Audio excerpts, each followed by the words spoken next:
ꯑꯇꯣꯞꯄ ꯒꯥꯔꯤ ꯑꯃꯗꯁꯨ ꯑꯇꯩ ꯀꯅꯥꯁꯨ ꯑꯣꯏꯔꯝꯗ꯭ꯔꯤ ꯁꯤꯡꯂꯦꯟ ꯑꯃꯗꯤ ꯊꯣꯡꯂꯦꯅ ꯊꯧꯔꯒ ꯂꯥꯛꯂꯤꯕ ꯒꯥꯔꯤ ꯑꯗꯨ ꯑꯣꯏꯔꯝꯃꯤ ꯁꯤꯡꯂꯦꯅ ꯀꯩꯅꯣ ꯊꯣꯡꯂꯦꯟ ꯅꯃꯤꯠꯇꯨ ꯎꯗ꯭ꯔꯣ ꯒꯥꯔꯤ ꯊꯧꯔꯤꯅꯤ ꯀꯥꯏꯅ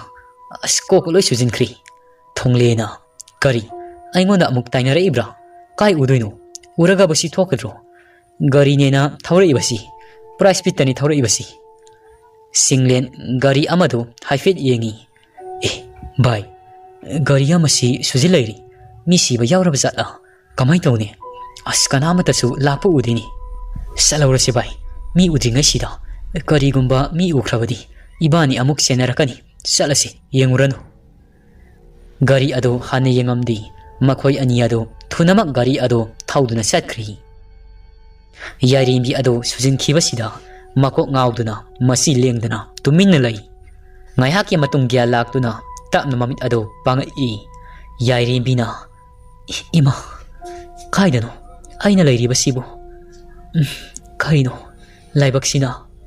ꯃꯈꯨꯠꯇꯨꯅ ꯄꯥꯏꯗꯨꯅ ꯌꯦꯡꯉꯤ ꯏ ꯑꯣꯏꯔꯝꯕꯁꯤꯗ ꯄꯥꯈꯠꯅ ꯑꯀꯣꯏꯕꯁꯤꯗ ꯀꯣꯌꯦꯡ ꯌꯦꯡꯉꯤ ꯅꯤꯡꯁꯤꯡꯖꯔꯛꯂꯤ ꯉꯁꯥꯏ ꯒꯥꯔꯤ ꯁꯨꯖꯤꯟꯅꯗꯣꯏ ꯇꯧꯕꯗ ꯃꯥꯅ ꯂꯩꯊꯣꯛꯈꯤꯕꯗꯣ ꯌꯥꯏꯔꯦꯝꯕꯤ ꯑꯗꯨ ꯐꯤꯡꯅ ꯒꯥꯔꯤ ꯑꯗꯨ ꯁ꯭ꯇꯥꯔꯠ ꯇꯧꯏ ꯑꯗꯨꯕꯨ ꯒꯥꯔꯤ ꯑꯗꯨꯗꯤ ꯁ꯭ꯇꯥꯔꯠ ꯍꯧ ꯍꯥꯏꯕ ꯌꯥꯈꯤꯗ꯭ꯔꯤ ꯌꯥꯏꯔꯦꯝꯕꯤ ꯑꯗꯨ ꯁꯥꯎꯅꯤꯡꯕꯣꯏ ꯂꯥꯛꯄꯣꯏ ꯒꯥꯔꯤ ꯑꯗꯨꯗ ꯊꯥꯖꯤꯟꯖꯩ ꯉꯥꯏꯍꯥꯛꯇꯤ ꯃꯃꯥꯏ ꯑꯗꯨ ꯎꯞꯁꯤꯟꯗꯨꯅ ꯂꯩ ꯉꯥꯏꯍꯥꯛꯀꯤ ꯃꯇꯨꯡ ꯑꯔꯣꯏꯕ ꯑꯣꯏꯅ ꯑꯃꯨꯛꯇꯪ ꯌꯦꯡꯒꯦ ꯍꯥꯏꯗꯅ ꯁ꯭ꯇꯥꯔꯠ ꯑꯗꯨ ꯇꯧꯕ ꯃꯇꯝ ꯑꯁꯤꯗ ꯌꯥꯔꯛꯂꯤ ꯌꯥꯏꯔꯦꯝꯕꯤ ꯑꯗꯨ ꯊꯨꯅꯃꯛ ꯃꯌꯨꯝ ꯇꯝꯅ ꯒꯥꯔꯤ ꯑꯗꯨ ꯊꯧꯔꯛꯏ ꯃꯔꯥꯏꯕꯛ ꯑꯗꯨꯁꯨ ꯁꯨꯖꯤꯟꯈꯤꯕꯒꯤ ꯏ ꯉꯥꯛꯇ ꯉꯥꯏꯔꯕꯅꯤ ꯃꯌꯨꯝ ꯂꯣꯝꯗ ꯒꯥꯔꯤ ꯑꯗꯨꯁꯨ ꯊꯧꯖꯤꯟꯖꯔꯛꯏ ꯃꯥ ꯂꯥꯛꯄ ꯎꯕꯁꯤꯗ ꯂꯩꯔꯝꯂꯤꯕ ꯃꯤꯁꯤꯡ ꯑꯗꯨ ꯂꯣꯏꯅꯃꯛ ꯌꯦꯡꯅꯔꯛꯏ ꯌꯥꯏꯔꯦꯝꯕꯤ ꯒꯥꯔꯤꯗꯒꯤ ꯀꯨꯝꯊꯔꯛꯇꯨꯅ ꯄꯥꯈꯠꯅ ꯆꯦꯟꯁꯤꯜꯂꯛꯏ ꯑꯗꯨꯕꯨ ꯌꯥꯏꯔꯦꯝꯕꯤꯒꯤ ꯐꯤꯕꯝ ꯑꯗꯨꯗ ꯂꯩꯔꯝꯂꯤꯕꯁꯤꯡ ꯑꯗꯨ ꯄꯥꯈꯠꯅꯔꯤ ꯀꯔꯤ ꯀꯔꯤ ꯇꯧꯔꯕꯅꯣ ꯍꯥꯏꯗꯅ ꯌꯥꯏꯔꯦꯝꯕꯤ ꯆꯦꯟꯁꯤꯜꯂꯛꯇꯨꯅ ꯂꯩꯔꯝꯂꯤꯕ ꯂꯩꯀꯥꯏꯒꯤ ꯃꯤꯑꯣꯏꯁꯤꯡ ꯑꯗꯨꯗ ꯍꯪꯖꯩ ꯌꯥꯏꯄꯤꯁꯅꯥꯗꯤ ꯃꯥꯃ ꯏꯆꯥ ꯌꯥꯏꯄꯤꯁꯅꯥꯗꯤ ꯀꯗꯥꯏꯗ ꯂꯩꯈꯤꯕꯅꯣ ꯏꯃꯨꯡꯗ ꯂꯩꯈꯤꯕ꯭ꯔꯣ ꯑꯍꯜ ꯑꯃꯅ ꯏꯕꯦꯝꯃ ꯌꯥꯏꯔꯦꯝꯕꯤ ꯉꯥꯏꯈꯣ ꯇꯞꯊꯈꯣ ꯑꯃꯨꯛꯇ ꯅꯁꯥꯗꯣ ꯐꯤꯡꯒꯠꯈꯤꯅꯨ ꯃꯥꯃ ꯋꯥ ꯍꯥꯏꯒꯦ ꯅꯔꯥꯏꯕꯛꯇꯨ ꯏ ꯉꯥꯛꯇꯅꯤ ꯀꯩꯗꯧꯔꯨꯔꯤ ꯁꯦꯡꯅ ꯍꯥꯏꯔꯛꯎ ꯃꯥꯃꯗ ꯃꯥꯃ ꯑꯩ ꯀꯩꯁꯨ ꯇꯧꯗꯤꯌꯦ ꯌꯥꯏꯄꯤꯁꯅꯥꯗꯤ ꯏꯃꯥꯗꯤ ꯀꯗꯥꯏꯅꯣ ꯌꯥꯏꯔꯦꯝꯕꯤ ꯑꯗꯨ ꯏꯃꯨꯡꯂꯣꯝꯗ ꯄ꯭ꯔꯞ ꯄ꯭ꯔꯞ ꯆꯦꯟꯁꯤꯟꯈ꯭ꯔꯤ ꯏꯃꯥ ꯏꯃꯥ ꯌꯥꯏꯄꯤꯁꯅꯥ ꯅꯣꯏ ꯀꯥꯏ ꯂꯩꯒꯦ ꯏꯃꯨꯡ ꯁꯤꯟꯕ ꯊꯨꯡꯅꯕ ꯃꯅꯤꯡ ꯃꯌꯥꯗꯒꯤ ꯀꯩꯗꯒꯤ ꯌꯦꯡꯕ ꯌꯥꯕ ꯌꯦꯡꯉꯤ ꯃꯃꯥꯁꯨ ꯌꯥꯏꯄꯤꯁꯅꯥꯁꯨ ꯂꯩꯔꯝꯗ꯭ꯔꯕꯁꯤꯗ ꯃꯄꯥꯟꯗ ꯑꯃꯨꯛ ꯊꯣꯔꯛꯏ ꯇꯥꯏꯕꯣꯝꯆꯥ ꯀꯩꯅꯣ ꯑꯩꯒꯤ ꯏꯃꯥꯒ ꯌꯥꯏꯄꯤꯁꯅꯥꯒꯗꯤ ꯏꯃꯨꯡꯗ ꯂꯩꯍꯧꯗꯦ ꯀꯥꯏ ꯆꯠꯈꯤꯒꯦ ꯍꯪꯂꯤꯕ ꯋꯥꯍꯪ ꯑꯗꯨ ꯈꯨꯝꯗꯕꯤ ꯅꯨꯄꯤ ꯑꯃꯗ ꯏꯕꯣꯝꯆꯥꯅ ꯏꯇꯩꯃ ꯏꯁꯤꯡ ꯒ꯭ꯂꯥꯁ ꯑꯃꯇ ꯄꯨꯊꯣꯛꯄꯤꯔꯛꯎ ꯌꯥꯏꯔꯦꯝꯕꯤꯗ ꯑꯃꯨꯛ ꯑꯣꯟꯁꯤꯜꯂꯛꯏ ꯌꯥꯏꯔꯦꯝꯕꯤ ꯅꯁꯥ ꯑꯗꯨ ꯄꯥꯈꯠꯂꯤꯕꯗꯣ ꯑꯃꯨꯛꯇ ꯐꯥꯊꯈꯣ ꯑꯗꯨꯒ ꯋꯥꯁꯤ ꯒ꯭ꯌꯥꯟ ꯇꯥꯅ ꯍꯥꯏꯅꯔꯁꯤ ꯅꯪꯅ ꯑꯗꯨꯃꯥꯏꯅ ꯇꯧꯔꯕꯗꯤ ꯀꯃꯥꯏꯅ ꯋꯥꯔꯤ ꯁꯥꯟꯅꯒꯅꯤ ꯌꯥꯏꯔꯦꯝꯕꯤ ꯐꯤꯡꯒꯠꯂꯝꯕ ꯃꯁꯥꯗꯨ ꯐꯥꯊꯖꯗꯨꯅ ꯇꯞꯅ ꯐꯝꯊꯔꯛꯏ ꯏꯁꯤꯡ ꯂꯧꯕ ꯆꯪꯈꯤꯕ ꯅꯨꯄꯤ ꯑꯗꯨ ꯏꯁꯤꯡ ꯄꯨꯗꯨꯅ ꯊꯣꯔꯛꯏ ꯌꯥꯏꯔꯦꯝꯕꯤ ꯁꯤ ꯏꯁꯤꯡ ꯑꯁꯤ ꯍꯥꯟꯅ ꯊꯛꯆꯤꯜꯂꯨ ꯌꯥꯏꯔꯦꯝꯕꯤ ꯏꯁꯤꯡ ꯑꯗꯨ ꯂꯧꯗꯨꯅ ꯇꯞꯅ ꯊꯛꯆꯤꯟꯖꯩ ꯏꯁꯤꯡ ꯑꯗꯨ ꯊꯛꯄꯗꯒꯤ ꯃꯁꯥꯗꯨ ꯈꯔ ꯒ꯭ꯌꯥꯟ ꯇꯥꯔꯛꯄꯒꯨꯝ ꯇꯧꯏ ꯅꯨꯄꯤ ꯑꯗꯨꯅ ꯌꯥꯏꯔꯦꯝꯕꯤ ꯏꯅꯝꯃꯗ ꯁꯦꯡꯅ ꯍꯥꯏꯔꯛꯎꯁꯤ ꯅꯪꯅ ꯂꯥꯛꯄꯗ ꯀꯔꯤ ꯀꯔꯤ ꯊꯧꯗꯣꯛ ꯊꯣꯛꯂꯛꯀꯦ ꯍꯥꯏꯕꯗꯣ ꯅꯃꯥꯏꯁꯤ ꯏꯒꯤ ꯏ ꯉꯥꯛꯇ ꯉꯥꯏꯔꯤ ꯌꯥꯏꯔꯦꯝꯕꯤ ꯑꯗꯨ ꯇꯞꯅ ꯈꯨꯝꯃꯛꯏ ꯏꯅꯝꯃ ꯂꯝꯕꯤꯗ ꯒꯥꯔꯤ ꯑꯃ ꯁꯨꯖꯤꯟꯅꯒꯦ ꯇꯧꯕꯗ ꯑꯩꯅ ꯂꯩꯊꯣꯛꯄꯗ ꯎ ꯑꯃꯗ ꯁꯨꯖꯤꯟꯈꯤꯕꯅꯤ ꯑꯗꯨꯗꯤ ꯅꯁꯥ ꯑꯇꯩꯗꯤ ꯁꯣꯛꯇꯕ꯭ꯔꯥ ꯁꯣꯛꯇꯦ ꯏꯅꯝꯃ ꯏꯕꯣꯝꯆꯥꯗ ꯅꯨꯄꯤ ꯑꯗꯨꯅ ꯑꯃꯨꯛ ꯑꯁꯨꯝꯅ ꯍꯥꯏꯔꯛꯏ ꯏꯕꯣꯝꯆꯥ ꯐꯥꯔꯁ ꯑꯦꯗ ꯄꯤꯅꯕ ꯇꯧꯁꯤ ꯁꯤꯗꯤ ꯏ ꯐꯅꯌꯥꯝ ꯊꯣꯛꯈ꯭ꯔꯕ ꯃꯥꯜꯂꯤ ꯍꯣꯏ ꯍꯥꯏꯔꯗꯨꯅ ꯃꯤ ꯑꯃ ꯐꯥꯔꯃꯥꯁꯤꯗ ꯊꯥꯈ꯭ꯔꯤ ꯑꯁꯨꯝꯅ ꯐꯥꯔꯁ ꯑꯦꯗ ꯑꯗꯨ ꯄꯤꯔꯕ ꯃꯇꯨꯡ ꯇꯞꯅ ꯋꯥꯔꯤ ꯁꯥꯕ ꯍꯧꯔꯛꯏ ꯏꯕꯣꯝꯆꯥꯅ ꯌꯥꯏꯔꯦꯝꯕꯤ ꯋꯥ ꯍꯥꯏꯒꯦ ꯐꯤꯡꯒꯠꯂꯛꯀꯅꯨ ꯑꯩꯈꯣꯏ ꯃꯌꯥꯝꯁꯨ ꯂꯩꯔꯤ ꯅꯪꯒꯤ ꯃꯇꯦꯡ ꯄꯥꯡꯅꯕ ꯌꯥꯏꯄꯤꯁꯅꯥ ꯑꯗꯨ ꯍꯧꯖꯤꯛ ꯐꯥꯎꯕꯗꯤ ꯃꯋꯥ ꯃꯄꯥꯎꯁꯨ ꯑꯃꯠꯇ ꯇꯥꯕ ꯐꯪꯗꯦ ꯑꯩꯈꯣꯏ ꯄꯨꯂꯤꯁ ꯁ꯭ꯇꯦꯁꯟꯗꯁꯨ ꯆꯠꯂꯨꯔꯕꯅꯤ ꯍꯌꯦꯡ ꯑꯃꯨꯛ ꯂꯥꯛꯑꯣ ꯍꯥꯏꯔꯛꯄꯅꯤ ꯏꯅꯦꯁꯨ ꯉꯁꯥꯏ ꯋꯥꯟꯊꯔꯛꯄꯗꯒꯤ ꯍꯣꯁꯄꯤꯇꯥꯜꯗ ꯄꯨꯔꯨꯔꯤ ꯌꯨꯝꯁꯤꯗ ꯊꯝꯕ ꯅꯨꯡꯉꯥꯏꯇ꯭ꯔꯦ ꯍꯥꯏꯗꯨꯅ ꯑꯩꯈꯣꯏꯗ ꯑꯣꯏꯅ ꯊꯝꯈ꯭ꯔꯕꯅꯤ ꯌꯥꯏꯔꯦꯝꯕꯤ ꯑꯗꯨꯅ ꯇꯞꯅ ꯍꯥꯏꯔꯛꯏ ꯏꯃꯥꯒꯤ ꯃꯅꯥꯛꯇ ꯑꯃꯨꯛꯇ ꯆꯠꯈꯤ ꯏꯕꯣꯝꯆꯥꯅ ꯌꯥꯏꯔꯦꯝꯕꯤ ꯉꯥꯏꯈꯣ ꯍꯧꯖꯤꯛ ꯆꯪꯈꯤꯒꯨꯝꯁꯤ nang uraga hena wakan sontarak pasu yai sanga basu horen tapna sangasi asumna yai miga laikai gi mi singaduga wa khara khanara bumatung ayuk asima haidok lakra haidana yenga si haidana hainari aduga masigi matung in kai kai tawba yaba haibadu tawrasi fajana hainari asomna thonglen singlen ania do lauksang yauraptuna posai singado paiduna sang i thonglena e kaino asibu sirabra ngasai haujik phauba hawgatribo sibo singlen ising bottle ama pairiga yai pisna ge manakta sangsilabtuna ising ado saisili yai pisna ado yamna wana mamit ado pangi nungdangdagi karimata sadabagi masadasu lengba otba fauba ngamkhidrabani nongthangna sangsilabtuna oi sanabasi sasilo yai pisna ado tapna hawgotsai aduga fami mamai ado nakalamada yengduna leiri amukasu nongthangna se sanabasi saw haibani ai saroi sadaba yaroi nang siba yadrini thabak yamna watini se saw haidi saw ai saroi nang tasingna saroi nongthang adu yamna sawna sana pot asina yai pisna gi mamaida thajilli yai pisna ado karisu haidi adumak to minna leiri thonglenga singlengana bai lau ai khogi sa dau thak tawdo tawruasi sa draga toksaridana siramdaini makhoi ahum adu pulapna thori masi yamada famduna yu thakpado hauri ngaihaki matung makhoi ahum adu pulapna yai pisna gi manakta sangi makhoi ahum adu minungsi haibado maset amati yawda kai yai pisna adu otpa yaba ka yamasu otpa hauri otpi nai biba loira matung nongthangna skanadi loisina batawrasi masum thamlaga ai khoida khorau thangba hena bani singlena kadaida kamaina tawsigi mina thengra abadi mina khangoi ba jaga malai mafam adu da phumlasi haina thonglena hai i yai pisna asiba amagum taduna lairabasu ngangnariba singado tabada mamitagi pi ado tapna sinthajai pi tarak lebadu ubada thonglena pi ga tara ini singlena tajasan chidawre khangbadagini nongthangna lao masasi gari da hapsilasi thengkhina bani makhoi ahumna yai pisna ado gari da hapsinduna asukpa umanga mada purai makhoi ahum sangduna yai pisna fumna ba jaga ado yengduna tawri tawba loiraba matung yai pisna ado hingna fumkhri yai pisna hek phumkhibaga nongna khakpa lawbagi kayamasu haurai as kaino tawrai basina sanaba tawsi lao makhoi ahum ado mayum tamna halaknari somdana amaiba amatana duna yai pisna ado tinmu laimu fatabana senkhiba jat a moibong khongduna thiba horakpagi matang asida yairibigi pamom ado kana sungi is kaino ni pamom kusung asibo thiba yabasu thiri karimata kanaba fangkhiri ibem halsu masu fangri tabada wakhalna anabado henjilai aroiba sor honkhri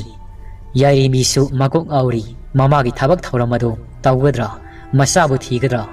masi khanbada masi yamada pena kapsaduna leiri asumna mamagi amuk thabak thauramasi tauna bhot abada police ki manakta su ASI aduna la uhaiba numit aduda satpa ngamhaudri nini humni lairaga satloba matamasida mana haikhiba matamasida lakti haidana case paiba ngamloroi hairakpadagi hanarai matamnadi kanabusu ngaibi khidi yai pisna ge mawa mapawsu taraktraba sahi ani hairi yai mido mama ibema laikhidabagi wabani masabu halakadra haidana ngairakpaga wakhal mayamasina laina oiduna yairimbi adu ngasidi taibang pana sibu bidai piramduna sangsarsidagi lapna satkhri magi maral mathu mayamadudi mafam sana awana taraba mayum makei laijadraba mama ampa laijadraba singidamak kathok serami masini yai pisna gi punsi warido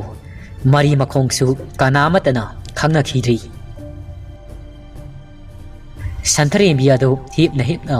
wari singadobu ningsingduna kapsari kapatuk laga amuksu akiba fanglaba sakta masida amuk ke hena asawagi sakhamdo oi mamit ado ngaksanga thongleni hippa mapasida mun yengi adubu mana laman khumgi khali basidi thonglenda jantra ama sikhi basina ꯁꯟꯊꯔꯦꯝꯕꯤ ꯑꯗꯨ ꯀꯔꯤ ꯇꯧꯁꯤꯒꯦ ꯍꯥꯏꯅ ꯈꯟꯖꯩ꯫ ꯅꯨꯃꯤꯠ ꯈꯔꯅꯤ ꯍꯧꯈ꯭ꯔꯕ ꯃꯇꯨꯡ ꯁꯟꯊꯔꯦꯝꯕꯤꯒ ꯊꯣꯡꯂꯦꯟꯒꯗꯨ ꯂꯨꯍꯣꯡꯒꯗꯕ ꯅꯣꯡꯃ ꯈꯛꯇ ꯉꯥꯏꯔꯤ꯫ ꯊꯣꯡꯂꯦꯟꯒꯤ ꯃꯃꯥꯕꯣꯛ ꯑꯗꯨꯁꯨ ꯍꯌꯦꯡ ꯃꯝꯂꯤꯉꯩꯗ ꯂꯥꯛꯈꯤ꯫ ꯃꯥꯒꯤꯁꯨ ꯑꯋꯥꯠ ꯑꯄꯥ ꯀꯔꯤ ꯀꯔꯤꯅꯣ ꯈꯔ ꯌꯦꯡꯂꯨꯒꯦ ꯍꯥꯏꯗꯅ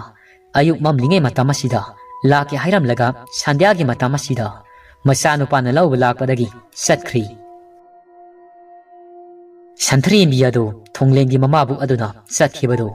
ꯃꯥꯒꯤ ꯇꯝꯊꯤꯔꯕ ꯁꯛꯇꯝ ꯑꯗꯨꯗ ꯊꯣꯡꯅꯥꯎꯗꯨꯗꯒꯤ ꯌꯦꯡꯗꯨꯅ ꯅꯣꯛꯐꯦꯠ ꯇꯧꯖꯩ꯫ ꯊꯣꯡꯂꯦꯟꯅ ꯁꯟꯊꯔꯦꯝꯕꯤ ꯇꯥꯔꯤꯕ꯭ꯔꯣ ꯅꯪꯕꯣ? ꯁꯟꯊꯔꯦꯝꯕꯤꯒꯤ ꯂꯤꯡꯖꯨꯝ ꯑꯗꯨꯗ ꯇꯥꯞꯄꯛꯏ꯫ ꯁꯟꯊꯔꯦꯝꯕꯤꯅ ꯍꯣꯏ ꯀꯩ ꯍꯥꯏꯒꯦ ꯇꯥꯏꯌꯦ ꯍꯥꯏꯅ ꯃꯥꯒꯤ ꯁꯛꯐꯝ ꯑꯗꯨꯗ ꯍꯟꯖꯤꯜꯂꯛꯏ꯫ ꯃꯃꯥꯏ ꯑꯗꯨ ꯂꯩꯊꯣꯔꯛꯏ꯫ ꯊꯣꯡꯂꯦꯟꯒꯤ ꯃꯃꯥꯕꯣꯛ ꯇꯝꯄꯥꯛꯀꯤ ꯃꯆꯥꯅꯤꯄꯥ ꯑꯗꯨ ꯀꯣꯟꯊꯣꯡꯗꯨꯗꯒꯤ ꯒꯥꯔꯤ ꯃꯃꯥꯏ ꯑꯗꯨ ꯂꯩꯒꯦ ꯍꯥꯏꯗꯨꯅ ꯁꯥꯏꯠꯀꯤ ꯒ꯭ꯂꯥꯁ ꯑꯗꯨ ꯌꯦꯡꯊꯣꯛꯂꯨꯕꯁꯤꯗ ꯁꯟꯊꯔꯦꯝꯕꯤꯒꯤ ꯑꯀꯤꯕ ꯁꯛꯇꯝ ꯑꯗꯨ ꯍꯥꯏꯐꯦꯠ ꯎꯍꯧꯔꯕꯅꯤ꯫ ꯃꯗꯨ ꯎꯕꯗ ꯒꯥꯔꯤ ꯑꯗꯨ ꯈꯪꯈꯥꯝ ꯈꯥꯝꯃꯤ꯫ ꯑꯃꯨꯛꯀ ꯀꯔꯤꯅꯣ ꯍꯥꯏꯗꯨꯅ ꯐꯖꯅ ꯌꯦꯡꯒꯦ ꯇꯧꯕ ꯃꯇꯝ ꯑꯁꯤꯗ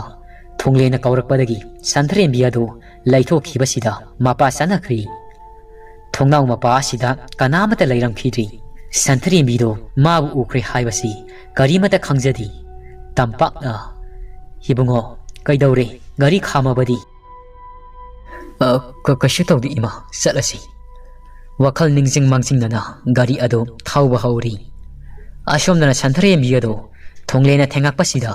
ꯃꯁꯥ ꯑꯗꯨ ꯃꯩꯅ ꯆꯥꯛꯄꯒꯨꯝ ꯑꯁꯥꯕ ꯀꯌꯥ ꯑꯃꯁꯨ ꯐꯥꯎꯔꯤ꯫ ꯑꯗꯨꯕꯨ ꯃꯍꯥꯛ ꯎꯠꯊꯣꯛꯆꯗꯦ꯫ ꯅꯣꯛꯁꯤꯟꯅꯔꯒ ꯇꯥꯃꯣ ꯀꯩ ꯍꯥꯏꯒꯦ? ꯅꯪ ꯆꯥꯛ ꯊꯣꯡꯈꯤꯔꯣꯏꯗ꯭ꯔꯣ? ꯊꯣꯡꯉꯨꯔꯗꯕꯅꯤ꯫ ꯍꯣꯏ ꯊꯣꯡꯉꯨꯔꯣ ꯑꯩꯁꯨ ꯏꯔꯨꯃꯛꯇ ꯂꯨꯈꯤꯒꯦ꯫ ꯍꯣꯏ ꯇꯥꯃꯣ꯫ ꯊꯣꯡꯂꯦꯟꯁꯨ ꯀꯥꯗꯨꯗꯒꯤ ꯊꯣꯛꯈꯤꯕ ꯉꯥꯏꯍꯥꯛ ꯂꯩꯕꯒ ꯁꯟꯊꯔꯦꯝꯕꯤ ꯑꯗꯨ ꯃꯩꯁꯥ ꯈꯥꯡꯕ ꯉꯝꯂꯛꯇꯕꯗꯒꯤ ꯊꯣꯡ ꯑꯗꯨ ꯐꯠ ꯂꯣꯟꯁꯤꯟꯖꯔꯒ ꯃꯁꯥ ꯑꯗꯨ ꯊꯦꯛ ꯊꯦꯛꯇꯅ ꯑꯣꯟꯅ ꯊꯣꯏꯅ ꯈꯥꯡꯉꯤ꯫ ꯀꯞꯁꯨ ꯀꯞꯄꯤ꯫ ꯊꯣꯡꯂꯦꯟ ꯕꯥꯠꯔꯨꯝꯗ ꯏꯔꯨꯖꯕ ꯍꯧꯔꯛꯄꯗꯒꯤ ꯃꯇꯥꯡ ꯑꯁꯤꯗ ꯃꯃꯥꯕꯣꯛꯅ ꯁꯤꯕꯤꯕ ꯖꯟꯇ꯭ꯔ ꯑꯗꯨ ꯂꯪꯇꯠꯇꯨꯅ ꯇꯥꯈ꯭ꯔꯤ꯫ ꯊꯣꯡꯂꯦꯟꯗꯤ ꯀꯔꯤꯃꯠꯇ ꯈꯪꯈꯤꯗ꯭ꯔꯤ꯫ ꯖꯟꯇ꯭ꯔ ꯑꯗꯨꯅ ꯍꯦꯛ ꯇꯥꯈꯤꯕꯒ ꯁꯟꯊꯔꯦꯝꯕꯤꯒꯤ ꯃꯁꯥꯗ ꯆꯥꯛꯂꯝꯕ ꯑꯗꯨ ꯇꯞꯅ ꯇꯞꯅ ꯏꯪꯊꯔꯛꯏ꯫ ꯁꯟꯊꯔꯦꯝꯕꯤꯒꯤ ꯃꯁꯥ ꯑꯗꯨ ꯏꯪꯊꯔꯛꯄꯗꯒꯤ ꯇꯞꯅ ꯍꯧꯒꯠꯂꯛꯇꯨꯅ ꯊꯣꯡꯂꯦꯟ ꯂꯥꯛꯄꯅ ꯍꯥꯜꯂꯒꯅꯤ ꯈꯟ ꯆꯥꯛꯈꯨꯝꯂꯣꯝꯗ ꯆꯪꯉꯛꯇꯨꯅ ꯆꯥꯛ ꯊꯣꯡꯒꯠꯄ ꯍꯧꯔꯤ꯫ ꯁꯟꯊꯔꯦꯝꯕꯤ ꯑꯁꯤꯅ ꯆꯥꯛ ꯊꯣꯡꯂꯤꯉꯩꯗꯅꯤ ꯃꯇꯝ ꯑꯁꯤꯗ ꯃꯥꯒꯤ ꯅꯥꯀꯣꯡ ꯃꯌꯥ ꯑꯁꯤꯗ ꯌꯥꯏꯄꯤꯁꯅꯥ ꯅꯪꯕꯨꯗꯤ ꯑꯩꯅ ꯈꯛ ꯂꯦꯝꯅ ꯊꯥꯔꯣꯏ꯫ ꯅꯪꯅ ꯑꯩꯒꯤ ꯃꯔꯨꯞ ꯊꯣꯡꯂꯦꯟ ꯑꯁꯤꯕꯨ ꯅꯪꯅ ꯈꯨꯗꯨꯝ ꯆꯟꯗꯨꯅ ꯍꯥꯠꯅꯕ ꯊꯧꯔꯥꯡ ꯇꯧꯔꯤꯕꯗꯨ ꯀꯩꯁꯨ ꯑꯣꯏꯊꯣꯛꯂꯔꯣꯏ꯫ ꯇꯥꯔꯤꯕ ꯈꯣꯟꯖꯦꯜ ꯑꯁꯤꯅ ꯌꯥꯝꯅ ꯎꯁꯤꯠꯇꯅ ꯁꯟꯊꯔꯦꯝꯕꯤꯗ ꯅꯣꯛꯁꯤꯜꯂꯛꯏ꯫ ꯁꯟꯊꯔꯦꯝꯕꯤ ꯑꯗꯨ ꯈꯣꯟꯖꯦꯜ ꯑꯗꯨ ꯇꯥꯕꯗꯒꯤ ꯁꯣꯔ ꯆꯥꯎꯅ ꯆꯥꯎꯅ ꯍꯣꯟꯗꯨꯅ ꯊꯥꯡ ꯁꯣꯔꯤ ꯑꯗꯨ ꯃꯈꯨꯠꯅ ꯀꯟꯅ ꯄꯥꯏꯁꯤꯟꯖꯗꯨꯅ ꯑꯀꯤꯕ ꯁꯛꯐꯝ ꯑꯃꯗꯤ ꯁꯞꯇ꯭ꯔ ꯑꯃꯗ ꯊꯥꯡ ꯁꯣꯔꯤ ꯑꯗꯨ ꯄꯥꯏꯔꯒ ꯃꯈꯨꯠ ꯑꯗꯨ ꯈꯣꯏꯍꯥꯏ ꯍꯥꯏꯔꯤ꯫ ꯑꯇꯣꯞꯄ ꯈꯣꯟꯖꯦꯜ ꯑꯗꯨꯁꯨ ꯀꯟꯅ ꯀꯟꯅ ꯅꯣꯛꯂꯤꯕꯗꯨ ꯂꯦꯞꯇꯤ꯫ ꯁꯟꯊꯔꯦꯝꯕꯤ ꯑꯗꯨ ꯀꯟꯅ ꯂꯥꯎꯔꯛꯏ꯫ ꯊꯣꯡꯂꯦꯟ ꯏꯔꯨꯖꯕ ꯂꯣꯏꯕꯒ ꯆꯥꯅꯔꯨꯗꯨꯅ ꯁꯟꯊꯔꯦꯝꯕꯤ ꯀꯧꯗꯨꯅ ꯆꯥꯛꯈꯨꯝ ꯑꯗꯣꯝꯗ ꯆꯪꯉꯛꯏ꯫ ꯊꯣꯡꯂꯦꯟ ꯆꯪꯉꯛꯑꯦ ꯈꯪꯕꯗꯒꯤ ꯁꯛꯐꯝ ꯑꯗꯨ ꯑꯃꯨꯛ ꯈꯪꯍꯟ ꯍꯟꯖꯤꯟꯈ꯭ꯔꯤ꯫ ꯊꯣꯡꯂꯦꯟꯅ ꯁꯟꯊꯔꯦꯝꯕꯤ ꯀꯩꯗꯧꯔꯒꯦ? ꯀꯩꯗꯧꯕ ꯌꯥꯎꯔꯒꯦ? ꯁꯟꯊꯔꯦꯝꯕꯤ ꯑꯗꯨ ꯈꯨꯝꯃꯛꯏ꯫ ꯀꯩꯁꯨꯝ ꯇꯧꯗꯦ꯫ ꯑꯁꯤꯗ ꯎꯆꯤ ꯃꯆꯥ ꯑꯃ ꯆꯦꯟꯊꯣꯔꯛꯄꯅꯤ ꯑꯗꯨꯗ ꯈꯪꯉꯨꯔꯦ꯫ ꯊꯣꯡꯂꯦꯟꯅ ꯀꯗꯥꯏꯅꯣꯅꯦ? ꯆꯦꯟꯈ꯭ꯔꯦ꯫ ꯑꯣ ꯐꯔꯦ ꯑꯩꯁꯨ ꯗ꯭ꯔꯦꯁ ꯂꯣꯏꯁꯤꯜꯂꯨꯈꯤꯒꯦ꯫ ꯕꯥꯠꯔꯨꯝꯗꯒꯤ ꯊꯣꯛꯂꯛꯄꯗ ꯅꯪꯅ ꯀꯟꯅ ꯂꯥꯎꯔꯛꯄꯁꯤꯗ ꯀꯩꯗꯧꯔꯕꯅꯣ ꯍꯥꯏꯗꯅ ꯆꯪꯉꯛꯄꯅꯤ꯫ ꯍꯣꯏ ꯍꯣꯡꯗꯣꯛꯄꯤꯔꯨꯔꯣ꯫ ꯊꯣꯡꯂꯦꯟ ꯑꯗꯨ ꯀꯥꯔꯣꯝꯗ ꯆꯪꯈ꯭ꯔꯤ꯫ ꯁꯟꯊꯔꯦꯝꯕꯤ ꯑꯗꯨ ꯁꯣꯔ ꯑꯁꯥꯡꯕ ꯑꯃ ꯍꯣꯟꯗꯣꯛꯆꯩ꯫ ꯉꯥꯏꯍꯥꯛꯀꯤ ꯃꯇꯨꯡ ꯀꯥꯗꯒꯤ ꯊꯣꯡꯂꯦꯟ ꯑꯗꯨ ꯁꯟꯊꯔꯦꯝꯕꯤ ꯑꯗꯨ ꯀꯟꯅ ꯀꯟꯅ ꯀꯧꯔꯛꯏ꯫ ꯁꯟꯊꯔꯦꯝꯕꯤꯒꯤ ꯃꯁꯥꯗꯨ ꯑꯁꯥꯎꯕꯅ ꯃꯩ ꯍꯧꯔꯤꯕꯅꯤ꯫ ꯆꯪꯗ ꯌꯥꯗ꯭ꯔꯕꯅ ꯀꯥ ꯑꯗꯣꯝꯗ ꯆꯪꯉꯛꯏ꯫ ꯇꯥꯃꯣ ꯀꯩꯗꯧꯔꯒꯦ? ꯈꯨꯗꯩ ꯑꯃꯇ ꯄꯤꯔꯛꯎ꯫ ꯍꯣꯏ ꯍꯥꯏꯗꯨꯅ ꯁꯟꯊꯔꯦꯝꯕꯤ ꯑꯗꯨ ꯈꯨꯗꯩ ꯌꯦꯡꯉꯤ꯫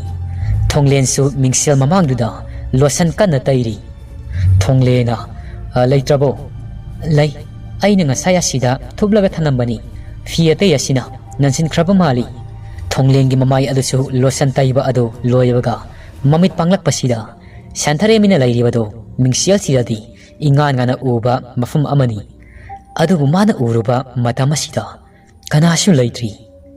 Thonglen ado yamna ngai Santaremida amuk yengi Mingselda amuk yengi Ngaksana na lay Santaremina Tamo sida layrese Thonglen tingak Hau kaino Adudi ay sakum sangage ko Hoi sango Santarembi ado sat ki hek tawbaga Thonglena ngai ko khaidana laktana manakta singsinduna mingsel mamangda lemanaba kanna hona jai Thonglendi akiba amasung ngakpana kham thenglabani mana Santarembi ado konsinduna mingsel mamangda leplibado Santarembi gi mamiti mingsela sida karimata tadi Thonglen ado yamna kina Santarembi ado phat inthu I Santarembi gi mamai ado tapna laithur I Thonglen sakam ado ubada Ima haidana kana lawi Santarembi ado yaipisna gi saktamda olakli Thonglen masado laikhairaga siraga laibadu ubada magi maning thongbugum kana pena noksari Santarembi ado yaipisna gi thawai asina nok ingai sida thawai ama thorai thorak liba thawai asi kanagi sunati Singlen gi thawai ni yaipisna du yamna ngakna Singlen gi thawai asida yengi Singlen gi thawai nadi laman khumlani haibagi asada kana noktuna laina paiduna lairi thonga lomdasu tampaka masanu paaduga amaiba khoilena duga sangai maiba khoilena do mafam asida sangak pasida masado khirum sanin kayamadi fangi makhoi ahum imung asida sangak libado yaipisna gi thawaya dunadi loinama khangibani akhang ahi amaiba sina phajin bala ai haibado Matik miyai yaipisna ni hen masina Singlen gi thawai adudi pumnamak singado karimata khangdi madi adumak nokpa leplamdi maiba khoilena thawai amana nokpado tar I maiba khoilena tampaki mama masada ashumna hair I na khoi to mina layu wa ngangakano mama masada su maiba na hayakpagi matung in wa ngang khidri maiba khoilen magi khawdagi likli ama lokthura I makom hangduna pairaga tapna sangai pumnamak ado yaipisna nadi urabani Singlenda yamna usitana noksillamlaga yaipisna ado lamkhunu onduna amuktang Singlenda khongjilamduna mangkhri Singlen ado nokpa loiraga yengakpasida mikop asida yaipisna lairamdrabaduda ngakna mamai ado laithorakpadani amaiba khoilen mana paiba likli manung asida Singlen gi thawai mi ado singsinduna Phajinkhri Singlen gi thawai do chingsinba loibaga maiba khoilena do mamit usinduna yaipisna gi thawai adu gi maramda yengi tasengna di yaipisna gi thawai adu phajinba nanghaudabani tampaki mama masa adu di Thonglena sidun lairamba sida chensinduna konkhatlaga kapchari ngasai masanu pasina uhauba kaya do mama tampakta Sitna na liraw matung mama masado singnabadagi maiba khoilengi mayum tamna lakhibani maiba khoilenda wafam asi hairaba matung wa tanaduna maiba asina yum sida kariguma khara laire khangkhibadagi lakhibani amaiba khoilen mamit usilambadagi pangthura I maiba duna mama masada ashumna hairi I na khoina nupa masa siga lohongni haiduna sida laktuna lairamba nupi adu taibang miyoi banati tampak ado yamna ngakna hairiba sibu maibaduna mahak matam kuirabagi mamangda siriba nupa masa siga makhoi khara amana hingna phumlaga hatkiba nupi masa amagi thawai mirelni maram asina hairiba nupi asina phungkhiba mafum aduda sat asi magi asiba haksang ado lauthu aga magi sapsaba mathau mangamado pangtok trabadi tungda asidagi henba thaudo kaya amadi thorakpasu yari masanu paduna oza aikhoina chatpa yaroida sidana kamdau hobano asiba sikhak thanamgadra maibana tampak nang lekai asigi mi singasiga asiba si sangduna leiramo hoi oza maiba tampaki masanu paduna pau haibadagi lekai gi misu loinamak Thonglen hoida pullari somdana yaipisna gi thawai ado mabu phungkhiba mathak asida kap tuna ona thoina khangzari ngaihaki matung maiba adusu mafum asi yausilakli nupa naha ani ahum amasu yausilai police tasu paw haidana police पुनः लामिनरई असुमना माइबसिन होटनबदगी याइपिसनागी लाइखिद्रबा थवाय अदो इंगना सिंगना लाइरम लेंदा हनख्री मागी असीबा हक्सांग अदसु लैबाक अदो कोथोअगा police अदुना पुदुना सेटख्री